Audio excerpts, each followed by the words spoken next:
Hello friends, જય શ્રી કૃષ્ણ. મારા કિચનમાં તમારું સ્વાગત છે.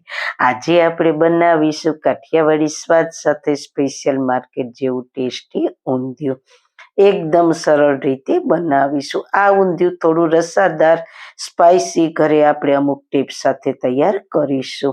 અને ઊંધિયાનો 100 ગણો સ્વાદ વધારનાર મુઠિયા આપણે મસાલા સાથે એકદમ પરફેક્ટ બનાવીશું.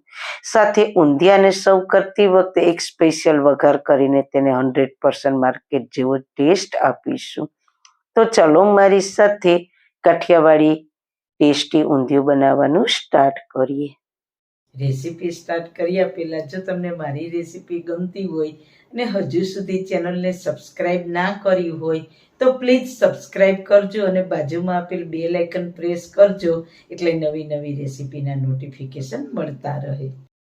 વાળના તમામ પ્રકારના પ્રોબ્લેમ સોલ્વ કરતું આયુર્વેદિક તેલ જે અમે લોકો ઘરે જાતે તૈયાર કરીએ છીએ, કોઈ કેમિકલ્સના ઉપયોગ વગર, બિલકુલ નેચરલ છે. ઘણી આયુર્વેદિક જડીબુટી ભેગી કરી આ આયુર્વેદિક તેલ તૈયાર કરવામાં આવે છે. જો તમારે ખરીદવું હોય તો તેના ઓર્ડર અમે લઈએ છીએ. ઓર્ડર કન્ફર્મ કરવા માટે વોટ્સએપ નંબર સ્ક્રીન ઉપર જોઈ શકો છો. જો તમારે આ તેલનો પૂરો વિડીયો જોવો હોય તો તમને આ ચેનલ પર મળી જશે અને ડિસ્ક્રિપ્શન બોક્સમાં લિંક પણ મૂકેલી છે. સૌથી પહેલાં કાઠિયાવાડી સ્વાદ સાથે ઊંધિયું બનાવવા માટે મેં અહીંયા મીડિયમ ગેસની ફ્લેમ પર કુકર મૂક્યું છે. તેમાં આપણે 100 ગ્રામ દેશી વાલોળ પાપડી લીધી છે. મને સૂતી પાપડી નથી મળી એટલે મેં દેશી વાલોળ લીધી છે. સાથે અડધો કપ લીલી તુવેરના દાણા, અડધો કપ લીલા વાલના દાણા, અડધો કપ લીલા વટાણા અને 2 સરગવાની સિંગના મેં નાના કટકા કરીને લીધા છે. અહીંયા બધા જ દાણા અડધો કપ અને વજનમાં 50 ગ્રામ જેટલા લીધા છે. તો આ બધી જ વસ્તુને કુકરમાં એડ કરી દઈએ. તેને બાફવા માટે 1 કપ પાણી એડ કરી દઈએ. સાથે પાપડી અને દાણા ફટાફટ બફાઈ જાય તેના માટે સ્વાદ અનુસાર મીઠું અને ચપટી બેકિંગ સોડા. અને પાપડી અને દાણા બાફતી વખતે એકદમ ગ્રીન કલર જ રહે તેના માટે અડધી ચમચી ખાંડ એડ કરી દઈએ અને બધી જ વસ્તુને સારી રીતના મિક્સ કરી દઈએ. તો ઊંધિયા માટે દાણા અને પાપડીને ડાયરેક્ટ તેલમાં કૂક કરવાને બદલે આ રીતે કુકરમાં કૂક કરવાથી ઊંધિયું એકદમ ફટાફટ બની જાય છે. હવે કુકરનું ઢાંકણ બંધ કરી દઈએ અને મીડિયમ ગેસની ફ્લેમ પર ફક્ત 1 વિસલ કરી લઈએ. આપણું કુકર થાય છે ત્યાં ફટાફટ ઊંધિયા માટે મુઠિયા બનાવવા માટે એક બાઉલમાં અડધો કપ ચણાનો લોટ લઈશું. અડધો કપ ઘઉંનો કરકરો લોટ એટલે કે ભાખરીનો લોટ લઈશું. જો તમારી પાસે ભાખરીનો લોટ ના હોય તો રોટલીના લોટમાં થોડો રવો એડ કરીને મુઠિયા બનાવી શકો છો. સાથે ફ્રેશ મેથીને ધોઈને સમારીને 2 કપ જેટલી લીધી છે. તો જેને એકદમ સહેલું માપ 2 કપ મેથીની ભાજી સામે અડધો કપ ચણાનો લોટ, અડધો કપ ઘઉંનો કરકરો લોટ લીધો છે. લોટનું માપ ભાજી કરતાં અડધું રાખેલ છે. હવે મસાલામાં 1/4 ટીસ્પૂન હળદર પાવડર, 1 ટીસ્પૂન લાલ મરચું પાવડર, સ્વાદ અનુસાર મીઠું, 1 ટેબલ સ્પૂન આદુ મરચાંની પેસ્ટ અને મુઠિયાને ચટપટો સ્વાદ લઈ આવવા માટે 1 ટીસ્પૂન દળેલી ખાંડ. હવે મુઠિયાને ફૂલેલા બનાવવા માટે 1/4 ટીસ્પૂન બેકિંગ સોડા એટલે કે ખાવાના સોડા ઉમેરીશું અને ખાવાના સોડાને એક્ટિવેટ કરવા માટે 1 મોટી ચમચી લીંબુનો રસ એડ કરીશું. અને મુઠિયા પચવામાં હળવા રહે તેના માટે અડધી ચમચી અજમાને હાથમાં ચોળીને નાખીશું. અને મુઠિયાને નટ્ટી સ્વાદ લઈ આવવા માટે 1 ચમચી જેટલા સફેદ તલ એડ કરીશું. તલ અને અજમા મુઠિયામાં નાખવા બિલકુલ ઓપ્શનલ છે, પણ તેનાથી સ્વાદ ખૂબ જ સરસ આવશે. સાથે મુઠિયા તળાઈને પણ અંદરથી સોફ્ટ રહે તેના માટે 2 મોટી ચમચી તેલ એડ કરી દઈએ. હવે હાથની મદદથી બધી જ સામગ્રીને સારી રીતના મિક્સ કરી દઈએ. તો બધી જ વસ્તુ મિક્સ થઈ ગઈ છે. ભાજીમાં રહેલા પાણીના લીધે આપણો લોટ થોડો બંધાવા લાગ્યો છે. હવે થોડું પાણી એડ કરતા જઈને મુઠિયાનો ના વધુ પડતો નરમ કે ના વધુ પડતો કઠણ એવો લોટ બાંધવાનો છે. હવે આપણો મુઠિયાનો લોટ સરસ બંધાઈ ગયો છે. તો આટલો લોટ બાંધવામાં મારે ફક્ત 2 થી 3 ચમચી પાણીની જરૂર પડી છે. હવે મુઠિયા વાળવા માટે થોડો લોટ હાથમાં લઈને રાઉન્ડ શેપ આપી દઈએ. તો તમે જોઈ શકો છો પરફેક્ટ બેડિંગ સાથે આપણું મુઠિયું તૈયાર થઈ ગયું છે. તો આ જ રીતના બધા જ મુઠિયા વાળી લઈએ. મુઠિયાને તળવા માટે મેં અહીંયા મીડિયમ ગેસની ફ્લેમ પર તેલ ગરમ કરવા રાખેલું છે. હવે ગરમ તેલમાં મુઠિયાને તળી લઈએ. શરૂઆતમાં મુઠિયાને પલટાવવાની ઉતાવળ નથી કરવાની. એક સાઈડ થોડા તળાવવા દઈશું. 2 મિનિટ પછી મુઠિયાને ઝારાની મદદથી હળવે હાથે ફેરવતા જઈને બહારથી ક્રિસ્પી અને ગોલ્ડન કલરના થાય ત્યાં સુધી તળી લઈએ. મુઠિયાને તળતી વખતે ગેસની ફ્લેમ મીડિયમ રાખવાની છે, જેથી કરીને અંદર સુધી સારી રીતના કૂક થઈ જાય. મુઠિયાને તળાતા 6 થી 7 મિનિટ જેવું થયું છે અને આપણા મુઠિયા એકદમ સરસ તળાઈને ઉપરથી ગોલ્ડન થઈ ગયા છે. તો તેને ઝારામાં લઈ લઈએ એટલે વધારાનું બધું જ તેલ નીતરી જાય. તો પરફેક્ટ બેડિંગ સાથે આપણા ટેસ્ટી એવા મુઠિયા તૈયાર થઈ ગયા છે. હવે ગરમ તેલમાં ઊંધિયામાં એડ કરવાના બીજા શાકભાજી તળી લઈએ. તો તેમાં 100 ગ્રામ શક્કરિયા, 100 ગ્રામ રતાળું લીધું છે, 100 ગ્રામ બટેટાના ટુકડા, 100 ગ્રામ સુરણ. મેં બધી જ વસ્તુના મોટા પીસ કર્યા છે. તેનું દરેકનું માપ 100 ગ્રામ છે. શાકભાજીનું માપ તમે તમારી ચોઈસ પ્રમાણે પ્લસ માઇનસ કરી શકો છો. તો ગરમ તેલમાં શક્કરિયા, સુરણ અને રતાળુને તળી લઈએ. બટેટાને થોડો વધારે સમય લાગે છે એટલે તેને પછી તળીશું. હવે મીડિયમ ગેસની ફ્લેમ ઉપર બધી જ વસ્તુને ફેરવતા જઈને 80% જેવું કૂક થાય અને બહાર થોડું ક્રિસ્પી થાય ત્યાં સુધી કૂક કરીશું. તો ઊંધિયામાં તમે શાકભાજીને બાફવા કરતાં આ રીતના તળીને એડ કરશો તો તેનો સ્વાદ બજાર જેવો આવશે. લગભગ 5 થી 6 મિનિટ જેવું થયું છે. આપણા રતાળુ, શક્કરિયા, સુરણ સરસ તળાઈને બહારથી ક્રિસ્પી અને અંદરથી સોફ્ટ થઈ ગયા છે. તો તળાયેલી બધી જ વસ્તુને ઝારામાં લઈ લઈએ એટલે વધારાનું બધું જ તેલ નીતરી જાય.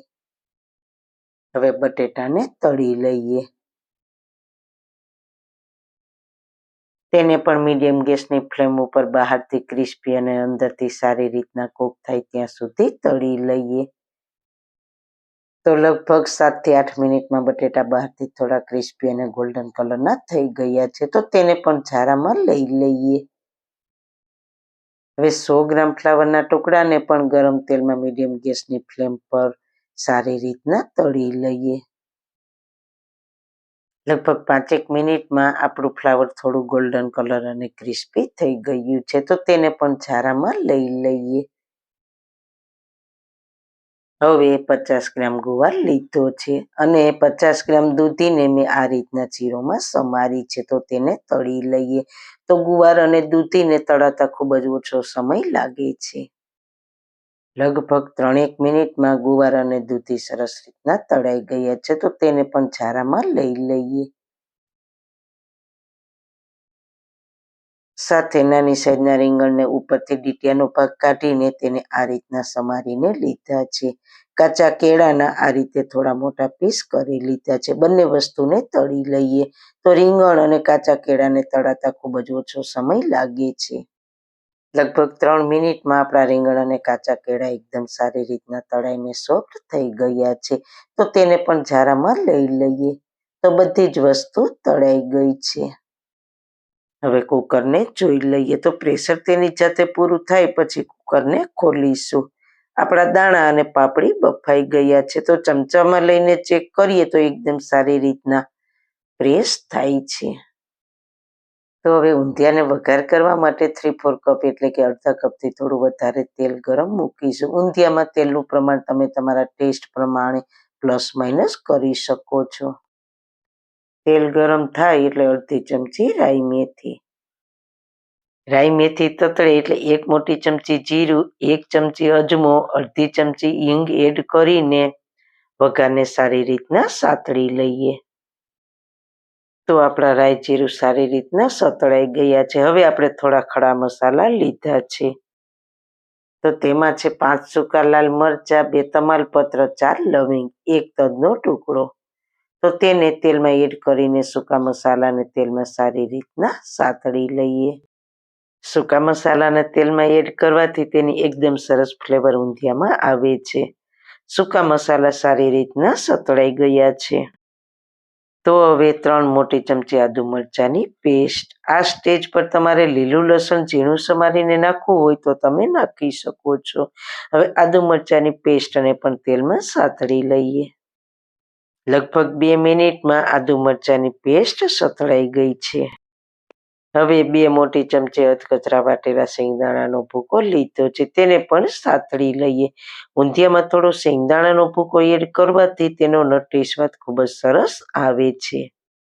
હવે મેં અહીંયા 1 કપ અને 3 થી 4 ટમેટાને મિક્સર જારમાં પીસીને પ્યુરી બનાવી લીધી છે. અને ટમેટાની પ્યુરી ફટાફટ કૂક થઈ જાય તેના માટે સ્વાદ અનુસાર મીઠું નાખીશું અને મીડિયમ ગેસની ફ્લેમ પર ગ્રેવીની સાઈડમાંથી તેલ છૂટું પડે ત્યાં સુધી કૂક કરીશું. 3 મિનિટ જેવું થયું છે અને આપણી ગ્રેવી સારી રીતના કૂક થઈ ગઈ છે. હવે ગેસની ફ્લેમ લો કરી દઈએ અને મસાલામાં 1 ટીસ્પૂન હળદર પાવડર, 3 ટીસ્પૂન લાલ મરચું પાવડર, જેમાં 2 ટીસ્પૂન કાશ્મીરી લાલ મરચું પાવડર અને 1 ટીસ્પૂન તીખું લાલ મરચું પાવડર લીધું છે. સાથે 3 ટીસ્પૂન ધાણા જીરું પાવડર એડ કરીને મસાલાને તેલમાં સારી રીતના સાતળી લઈએ. મસાલાને ગ્રેવી અને તેલમાં સાતળવાથી ઊંધિયાનો ટેસ્ટ ખૂબ જ સરસ આવે છે. તો આપણા મસાલા સારી રીતના સતળાઈને સાઈડમાંથી તેલ છૂટું પડી ગયું છે. તો આ સમયે આપણા બાફેલી વાલોળ અને દાણાને પાણી સહિત ગ્રેવીમાં એડ કરીને સારી રીતના ગ્રેવીમાં મિક્સ કરી દઈએ. તો વાલોળ અને દાણા ગ્રેવીમાં સારી રીતના મિક્સ થઈને મસાલાથી કોટ થઈ ગયા છે. હવે આ સમયે ઊંધિયા માટે તળેલા બધા શાકભાજીને ગ્રેવીમાં એડ કરી દઈએ અને તેને ગ્રેવી સાથે સારી રીતના મિક્સ કરી લઈએ. તો ઊંધિયા માટે બધા શાકભાજી ગ્રેવી સાથે સારી રીતના મિક્સ થઈને તેનાથી સારી રીતના કોટ થઈ ગયા છે. તો કાઠિયાવાડી ઊંધિયું થોડું રસાદાર હોય છે, તો રસો કરવા માટે મેં અહીંયા 2 કપ ગરમ પાણીને એડ કરીને સારી રીતના મિક્સ કરી લઈએ. ઊંધિયામાં ઠંડા પાણી કરતાં થોડું ગરમ પાણી એડ કરવાથી મસાલાની ફ્લેવર એકદમ સરસ જળવાઈ રહે છે. હવે મીડિયમ ગેસની ફ્લેમ પર દાણા, શાકભાજી અને પાપડી 5 થી 7 મિનિટ કૂક કરી લઈએ. સારી રીતના કૂક થઈને સોફ્ટ થઈ જાય એટલે ગ્રેવીની એકદમ સરસ ફ્લેવર આપણા શાકભાજીમાં એબ્ઝોર્બ થઈ જાય છે. તો શાકભાજીને ઉકળતા લગભગ 5 મિનિટ જેવું થયું છે. તો ઊંધિયાને ખાટો મીઠો સ્વાદ દેવા માટે મેં અહીંયા 2 મોટી ચમચી આંબલીનો પલ્પ લીધો છે. આંબલીના પલ્પની જગ્યાએ તમે લીંબુના રસનો ઉપયોગ પણ કરી શકો છો. સાથે 1 ટીસ્પૂન ખાંડ અને 1 ટીસ્પૂન ગરમ મસાલો એડ કરીને સારી રીતના મિક્સ કરી લઈએ. તો બધા જ મસાલા સાથે આપણું ઊંધિયું તૈયાર થઈ ગયું છે.